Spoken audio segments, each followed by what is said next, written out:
In today's video, I'm going to teach you how to hard reset your Ikea dishwasher. If you've ever found yourself standing in your kitchen frustrated because your dishwasher isn't starting or it's displaying an error code, don't worry. A hard reset might just be what you need to solve the issue. It's a simple and effective way to clear the error codes and reset the internal sensors, allowing your dishwasher to function properly again. To begin, let's first ensure your dishwasher is completely powered off. Start by pressing the power button to turn it off. Once that's done, you'll need to unplug the dishwasher from the wall outlet. If your appliance is hardwired, locate your circuit breaker and switch it off instead. Removing the power source is crucial as it allows the dishwasher's control board to clear its memory. Next, we'll wait for a full reset to occur. Keep the dishwasher unplugged for about 5 to 10 minutes.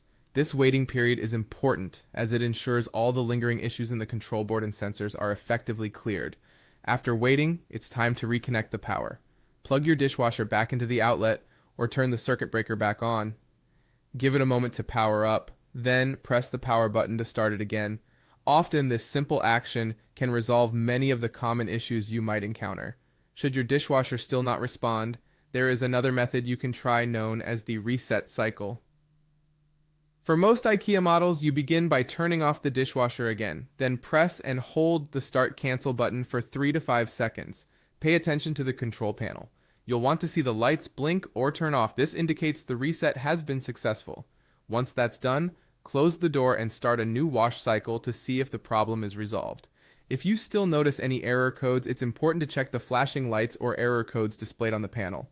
Refer to your IKEA dishwasher manual for specific codes. Many IKEA dishwashers are rebranded models from brands like Whirlpool or Electrolux, so their codes might match those used by these brands. Finally, test your dishwasher by running a short wash program like Quick or Rinse.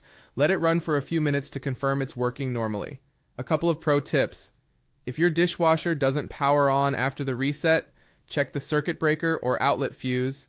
For persistent problems, such as specific error codes like F2E2 or F8E1, it's best to get in touch with IKEA customer support or an authorized technician. Avoid doing frequent hard resets as they should only be part of your troubleshooting toolkit, not a regular practice. Thank you for watching, and hopefully your dishwasher is back to its usual self, tackling dishes so you don't have to.